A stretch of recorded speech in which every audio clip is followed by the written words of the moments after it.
also know the centers of influence. We talked about resources.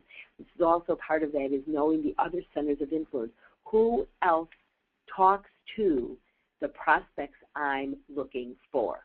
Where else can I create some kind of an alliance or some kind of a connection with people who are not my competitors, but who are in the same sector, so that we can leverage each other and create win-win situations by working together.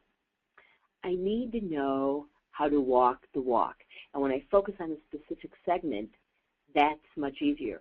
You cannot be all things to all people most of the time. You might be able, as a generalist in a smaller firm, to know a little bit about a whole lot, maybe enough to be very dangerous or enough to ask the right questions and enough to prod someone along in a good path.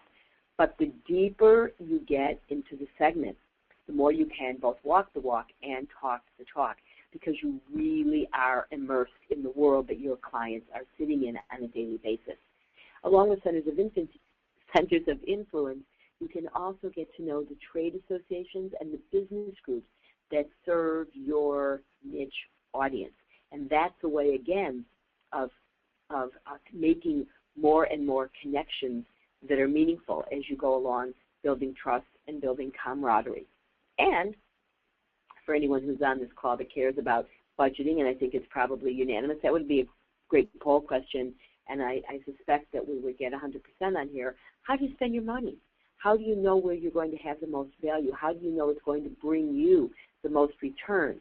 So when you understand the segment and you know who else is playing in it, you get to know pretty quickly which trade associations do I need to join because they're effective, which groups do I need to sponsor because they have the right people in the room, which trade shows do I need to attend and take a booth because I know the quality of the people